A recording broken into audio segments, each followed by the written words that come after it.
Me dejó porque sus amigas decían que yo no era suficiente, volvió arruinada a pedirme ayuda y la eché del hospital. Tengo 25 años y trabajo como soldador certificado en un taller de fabricación local. Es un empleo estable, bien pagado y, lo que más me gusta, construyo cosas que realmente sirven. No será glamoroso, pero me da orgullo cada vez que termino un trabajo bien hecho. Estuve 6 años en una relación con mi ex prometida, Florencia, de 24 años. Nos habíamos comprometido hacía apenas 8 meses. Ella trabaja en un salón de belleza exclusivo en el centro, de esos que cobran una fortuna solo por un corte de pelo y que siempre están llenos de gente que vive pendiente de la imagen. Florencia es muy atractiva, de esas mujeres que llaman la atención apenas entran a un lugar. Siempre recibía invitaciones, cumplidos, propuestas. Yo, en cambio, soy un tipo común. Sé manejar una máquina MIG, soldar bajo presión y reparar lo que otros dan por perdido. No soy feo, pero tampoco modelo de revista. Lo nuestro funcionaba porque nos complementábamos, porque nos entendíamos en lo esencial. Nos conocimos en el último año de secundaria. En ese entonces, ella salía con Martín, el clásico capitán del equipo de fútbol que se creía especial solo por el número de camiseta que usaba. Una tarde, el auto de Florencia se descompuso en el estacionamiento del colegio. Martín ni siquiera se dignó a mirar qué pasaba, no quería ensuciarse las manos. Yo sí. En 20 minutos detecté que era el alternador y ese mismo fin de semana lo cambié, cobrándole solo las piezas. Ahí empezó todo. Ella me escribía cada vez que algo se rompía y yo aparecía con mis herramientas. Hablábamos mientras arreglaba lo que hiciera falta, ella se reía de mis chistes, y poco a poco empezamos a construir algo distinto. El compromiso llegó en julio del año pasado. Habíamos planificado durante meses una acampada, solo nosotros dos. Una fogata, el cielo abierto y el anillo que había comprado tras 12 semanas de horas extra. Un diamante de 2 quilates en oro blanco. Había empezado a ahorrar desde febrero, y valió cada minuto de esfuerzo solo por ver su expresión cuando lo recibió. Fijamos la boda para octubre del año siguiente. Queríamos tiempo para planear con calma y juntar más dinero. Mi mejor amigo, Nahuel, fue el primero en enterarse. Ya era hora, me dijo, por un momento pensé que le ibas a proponer matrimonio a tu soplete. Ese humor suyo siempre me sacaba una sonrisa. Al principio todo parecía encaminado. Reservamos el salón, contratamos a la fotógrafa, incluso empezamos a hablar de destinos para la luna de miel. Florencia me mostraba fotos de vestidos, yo opinaba sobre flores o centros de mesa aunque en realidad no tenía idea, pero lo hacía porque me importaba. El primer indicio de que algo estaba cambiando apareció en enero, cuando empezó a ir a un nuevo centro de pilates en el centro. Carísimo. Decía que quería ponerse en forma después de las fiestas. Yo lo apoyé desde el principio, no había motivo para desconfiar. El problema no fue el ejercicio, sino la gente que conoció ahí.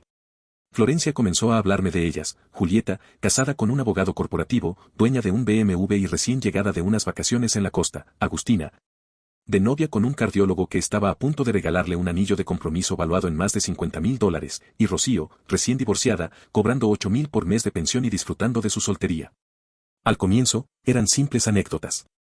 Me contaba que Julieta se había comprado una cartera carísima sin pensarlo demasiado, o que Agustina había sido sorprendida con un viaje a Mendoza. Yo lo escuchaba, hacía algún comentario, y no le daba importancia. Grave error. A fines de febrero, la manera en que hablaba de ellas empezó a cambiar. Ya no eran solo historias graciosas, sino reflexiones. Me repetía cosas que decían esas mujeres, que casarse tan joven era tierno, que era una lástima comprometerse teniendo tantas opciones, que estaba desperdiciando sus mejores años. La primera vez que lo escuché, le contesté lo obvio, esas mujeres no nos conocen, lo importante es lo que queremos nosotros. Ella asintió, dijo que no les daba importancia, que solo estaban siendo entrometidas. Pero sus palabras empezaron a quedarse grabadas en su cabeza. En marzo, noté que Florencia ya no era la misma. Comenzó a criticar detalles que antes ni registraba. Que mi ropa de trabajo estaba siempre manchada cuando pasaba a buscarla. Que el ruido de mi camioneta era molesto. Que debía pensar en metas más ambiciosas si de verdad íbamos a casarnos. No eran peleas abiertas ni discusiones acaloradas, pero cada comentario se sentía como una prueba silenciosa, como si estuviera evaluando mis reacciones y comparándome con un modelo invisible. Yo respondía con calma. Le explicaba que mi ropa se ensuciaba porque trabajaba de verdad, que mi camioneta, aunque vieja, estaba paga y jamás me dejaba tirado, y que en 2 años planeaba certificarme como soldador submarino. Lo cual duplicaría mi salario. Ella retrocedía cuando le daba esas respuestas, pero notaba que las procesaba distinto, como si estuviera haciendo cuentas en su cabeza. La ruptura comenzó a gestarse a principios de abril. Una noche teníamos cena con sus padres. Yo había trabajado todo el fin de semana en una obra complicada y llegué 20 minutos tarde a su departamento. Llevaba jeans limpios, camisa con el logo del taller y botas de seguridad, con un poco de polvo metálico en las manos. Florencia me miró de arriba abajo y me soltó. ¿Vas a ir así a casa de mis viejos? Me miré y no vi nada grave. Le respondí que venía directo del trabajo y que sus padres ya me habían visto así antes. Pero ella contestó seca. Esto es distinto. Es una cena. ¿No podés al menos cambiarte? Le expliqué que ya estábamos llegando tarde y que sus padres no iban a juzgarme por mi ropa. Ella agarró su bolso y, antes de salir, lanzó una palabra que me golpeó más fuerte que cualquier discusión. Bien, pero esto es vergonzoso. No era fastidio. Era vergüenza. Como si estar conmigo fuera algo que debía justificar frente a los demás. La cena con sus padres fue un suplicio. Florencia apenas habló, revisaba su celular y parecía ausente. Sus padres intentaban incluirme en la conversación sobre la boda, preguntaban detalles de los preparativos, pero ella respondía con monosílabos o directamente cambiaba de tema. Cuando su papá me preguntó por la certificación en soldadura submarina que estaba evaluando hacer, ella rodó los ojos con un gesto que me dolió más de lo que quiero admitir. De regreso a su departamento, intenté hablar. ¿Querés decirme qué fue eso? Le pregunté. Nada, estoy cansada. Florencia, parecías avergonzada de estar conmigo. No estaba avergonzada. Solo me hubiese gustado que hicieras un poco más de esfuerzo. ¿Para qué? ¿Para fingir que soy alguien que no soy? No contestó. Se quedó mirando por la ventana durante todo el trayecto. Al día siguiente llamé a Nahuel para desahogarme. ¿Y qué sigue? Me dijo, ¿se va a quejar porque tus manos están curtidas de trabajar? Eso debería ser un orgullo, no un problema. Abril y mayo fueron como ver un accidente a cámara lenta. Florencia no cambió de un día para otro, pero sí de manera constante. Su grupo del gimnasio se convirtió en su prioridad. Organizaba almuerzos y cenas con ellas cada fin de semana, salían de compras a locales de lujo cuyos nombres ni siquiera conocía. Cuando le pedía que me las presentara, siempre tenía una excusa, estaban ocupadas, no era el momento, ya habría oportunidad. A la par, empezó a rechazar los planes con nuestros amigos de siempre.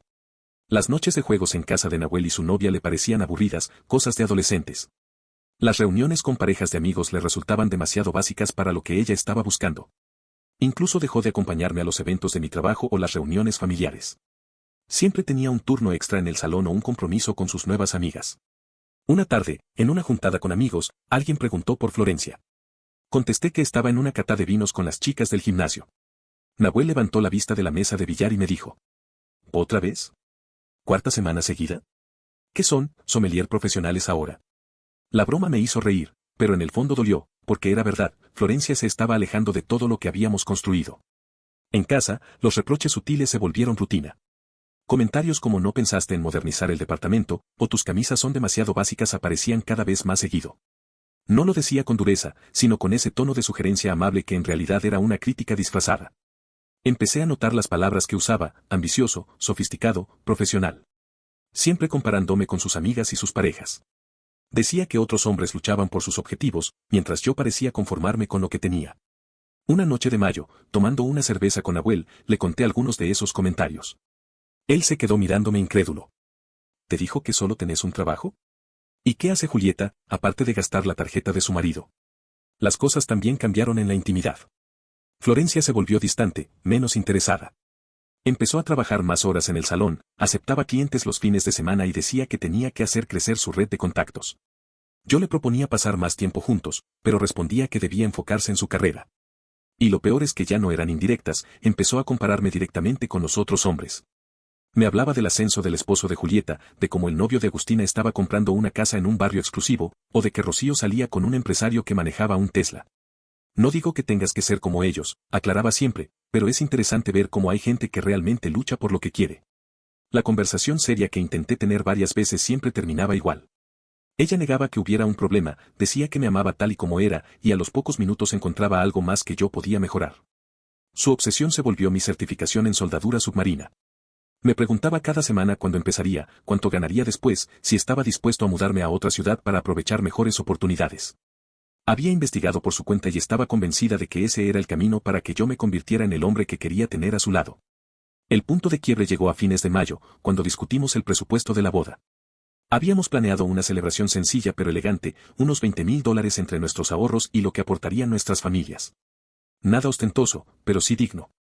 Ese día, Florencia empezó a hablar de la boda de Julieta, que había costado $80,000 y parecía sacada de una revista. Que Agustina estaba organizando una fiesta de compromiso de $60,000. Que Rocío podía pagar lo que quisiera gracias a su divorcio. No digo que tengamos que gastar eso, dijo, pero ¿no crees que podríamos lograr algo mejor si nos esforzáramos un poco más? ¿A qué te referís con esforzarnos? Le pregunté. A que si vos expandís tu carrera y yo consigo clientes de mayor nivel, podríamos tener una boda que realmente represente lo que aspiramos a hacer. ¿Y qué es lo que aspiramos a hacer, Florencia? No me dio una respuesta concreta. Solo me mostró fotos de la boda de Julieta en su celular. Todo parecía caro, el lugar, las flores, el vestido. ¿No te parece hermoso? Me dijo. Lo miré en silencio unos segundos y le respondí. Sí, pero no es lo nuestro. Ella bajó la mirada, como si hubiera escuchado lo que menos quería oír. En junio, entendí que ya no había nada que rescatar. Cada día Florencia se parecía menos a la persona con la que me había comprometido. Volvía de sus clases de pilates o de cenas con sus amigas y me mostraba fotos en el celular, restaurantes exclusivos, viajes caros, experiencias extravagantes. Mira este lugar en Mendoza donde estuvo Agustina, me decía. Se ve bien. Deberíamos planear un viaje así. Eso cuesta $500 la noche. Otras personas de nuestra edad logran vivir así. Esa conversación se repetía casi a diario, como un eco interminable. Mi único respiro era el trabajo. En mayo había empezado el curso de certificación en soldadura submarina. 3 noches por semana, después de los turnos, me iba a clases. Era un programa exigente, buceo técnico, cortes bajo el agua, protocolos de seguridad. Todo eso me apasionaba. Al principio Florencia lo apoyaba porque había investigado cuánto podía llegar a ganar, pero cuando notó que me absorbía tiempo y energía, se convirtió en motivo de quejas. Siempre estás ocupado, decía. Es para nuestro futuro, le contestaba. ¿Y mientras tanto qué? ¿Yo tengo que acostumbrarme a estar sola? El contraste era evidente.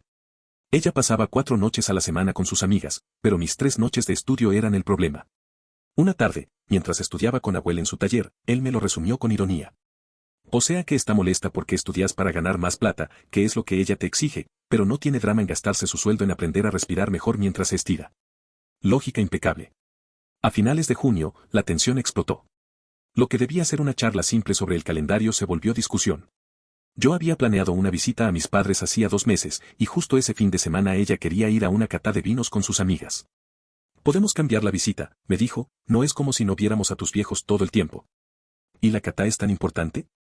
Sí. Es clave para mi carrera. Esas mujeres conocen gente del mundo de la belleza. El esposo de Julieta tiene contactos en cosméticas grandes. Florencia, sos estilista, no ejecutiva de una multinacional. Tal vez podría serlo. Tal vez quiero algo más que pasar la vida cortando pelo.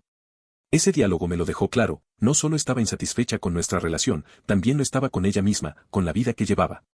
La cata de vino se convirtió en el símbolo de todo lo que se había roto. Fue igual, volvió mareada y llena de historias de la gente maravillosa que había conocido. Deberías haber venido. Habrías aprendido cómo vive la gente exitosa los fines de semana. ¿Y visitar a mis viejos no cuenta como valioso? A veces hay que elegir entre estar cómodo y ser ambicioso. Cuando se lo conté a Nahuel, casi se atraganta de la risa. Ah, claro. Beber vino caro con desconocidos es ambición. Ir a ver a los que te criaron es comodidad. Me encantaría ver a esas mujeres exitosas cambiar una rueda pinchada o pagar la tarjeta a fin de mes. Julio trajo la propuesta más clara de Florencia, posponer la boda. Según ella, no era cancelarla, solo darle un par de años para encontrar nuestra dirección. Yo no lo acepté. Le dije que necesitábamos decidir, o seguíamos adelante o terminábamos. ¿Por qué todo tiene que ser blanco o negro para vos? Preguntó. Porque el compromiso es blanco o negro. O estamos construyendo algo juntos, o no lo estamos. No había gritos ni drama. Solo una distancia cada vez más grande. Pasábamos días sin hablar de nada profundo. Vivíamos bajo el mismo techo como simples compañeros de departamento. A mediados de agosto ya era evidente. Apenas compartíamos 1 hora por la noche, con charlas superficiales. Todo terminó un martes, cuando volvió de otra cena con sus amigas y me encontró estudiando para el examen final del curso. Se sentó frente a mí y me miró en silencio unos minutos. ¿Alguna vez pensás en cómo será nuestra vida en 5 años? Me preguntó. Todo el tiempo. ¿Y qué ves? Una casa con un pequeño taller en el garaje. Quizás hijos. Un trabajo que me guste y nos dé seguridad. Tiempo para la gente que importa. Algo que valga la pena construir. Suena bien, dijo, pero creo que ya no me alcanza. ¿Y qué sería suficiente? No lo sé. Ese es el problema. No hablamos de otros hombres, ni de infidelidad. Hablamos de potencial, de opciones, de necesitar espacio. Yo quería certezas, ella quería posibilidades. ¿Querés una pausa? Le pregunté. Sí. Florencia, no existe una pausa en un compromiso. O nos casamos o no. ¿Por qué todo tiene que ser tan absoluto? Porque así funciona el compromiso. Esa charla se repitió durante horas, siempre girando en círculos. Ella quería tiempo para crecer, yo quería una pareja segura de caminar conmigo. Como no podíamos darnos lo que el otro pedía, la relación estaba condenada. 3 días después, un viernes a la noche, tuvimos la conversación final. Florencia llegó convencida, como si hubiera ensayado un discurso. Creo que queremos cosas diferentes ahora, me dijo. ¿Qué cosas? Vos querés casarte y seguir igual. Yo quiero crecer, retarme. Entonces dejémoslo así. Cancelamos la boda. Creo que esperaba que la detuviera, que buscara un punto medio. Pero acepté enseguida. Ella se quitó el anillo y lo dejó sobre la mesa sin dramatismo. Yo lo guardé en el bolsillo. Pasamos una hora resolviendo lo práctico, cancelaciones, depósitos, división de lo poco que habíamos comprado juntos. Ella se quedaría en su departamento, yo retiraría mis cosas ese fin de semana. Avisaríamos a las familias por separado. Fue todo tan frío y ordenado que dolió más que una pelea. Esa misma noche entendí que los 6 años con Florencia habían terminado para siempre. Ese fin de semana empaqué mis cosas. No me llevó mucho tiempo porque nunca dejamos de tener departamentos separados.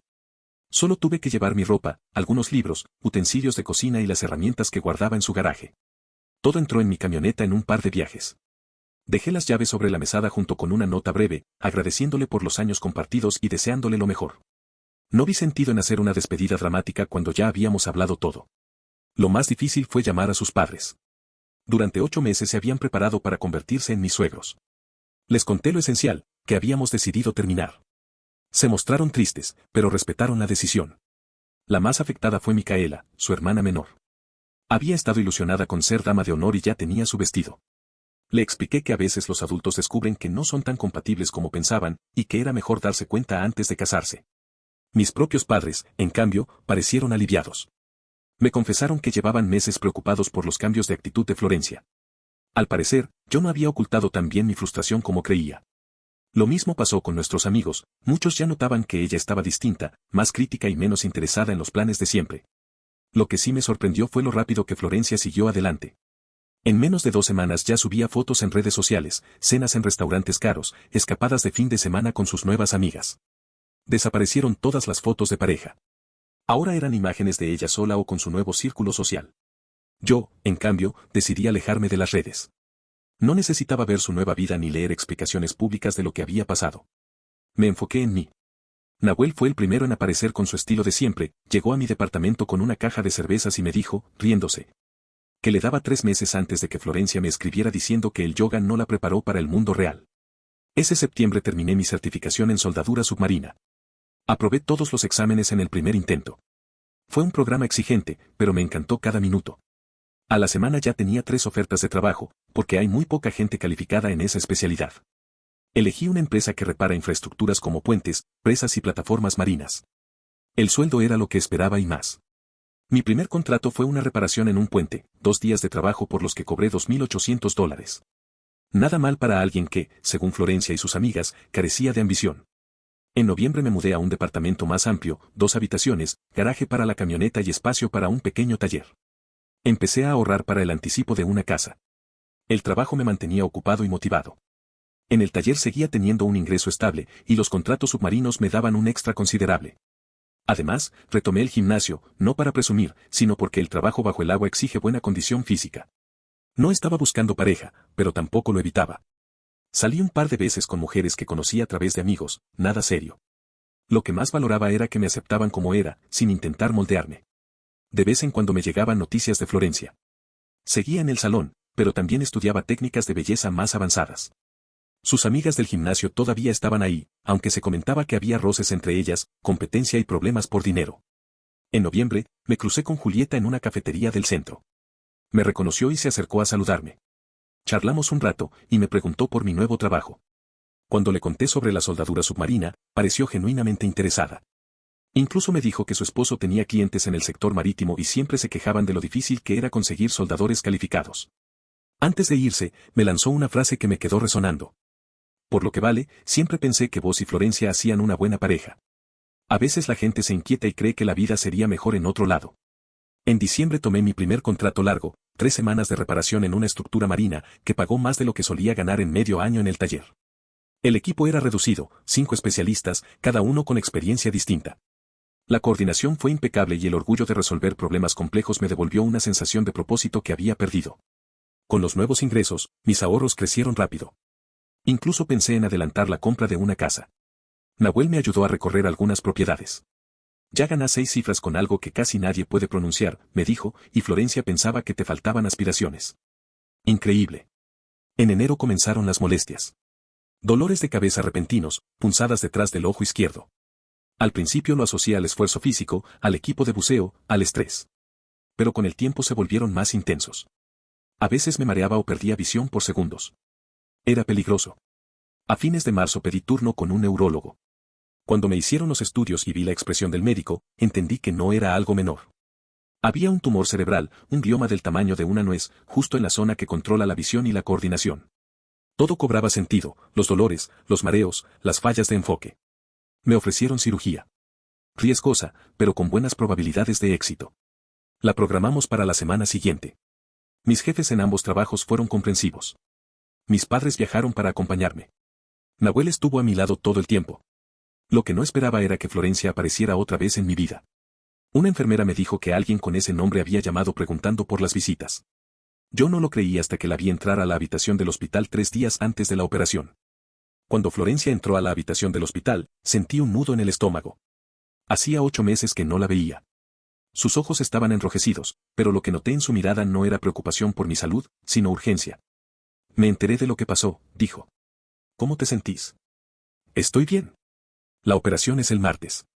Después, recuperación. Se sentó sin que se lo pidiera y empezó a hablar de banalidades, los médicos, mis padres, las visitas. Como si el tiempo no hubiera pasado. Pero enseguida cambió el tono. Escucha, sé que no es el mejor momento, pero necesito hablar con alguien en quien confío. Estoy enfrentando algunos problemas. Ahí estaba. No dijo perdón por todo ni lamento lo que estás viviendo. Solo quería algo. Deberías irte, Florencia, le respondí. Por favor, solo escúchame. Cometí errores y no sé qué hacer. Respiré hondo. Me van a operar el cerebro en 3 días. No quiero escuchar tus problemas. Su rostro se tensó. De golpe, la preocupación se esfumó. Empezó a contarme que el hombre con el que estaba saliendo era casado, que la esposa la estaba persiguiendo, que había invertido en negocios falsos y ahora debía casi $300,000. La miré en silencio. ¿Y pensaste que esto me importaría? ¿Por qué? Le pregunté. Porque estuvimos juntos 6 años. Porque vos me conocés mejor que nadie. Perdí mi trabajo, no puedo pagar el alquiler, estoy sola. Querías descubrir tu potencial, rodearte de gente ambiciosa. ¿Y cómo te fue? Se le quebró la voz. Sé que me equivoqué. Pensé que ibas a ser lo suficientemente maduro para ayudarme. Presioné el botón para llamar a la enfermera. Cuando lo entendió, explotó. ¿En serio? ¿Vas a echarme? Te estoy diciendo que todavía te amo, que sigo preocupada por vos. La enfermera entró y, detrás, 2 guardias. Mientras la sacaban del cuarto, gritaba que era un error, que yo me iba a arrepentir. Escuché su voz desvaneciéndose por el pasillo. Y por primera vez en meses sentí una calma profunda. La cirugía fue un éxito. 8 horas en quirófano, tumor removido por completo. La recuperación llevó semanas, pero salí adelante. Pasé tiempo en casa de mis padres, con visitas constantes de Nahuel que, fiel a su estilo, inventaba historias absurdas para los vecinos, le reemplazaron parte del cerebro por una antorcha de soldadura. Mientras yo me recuperaba, supe más de Florencia a través de Micaela.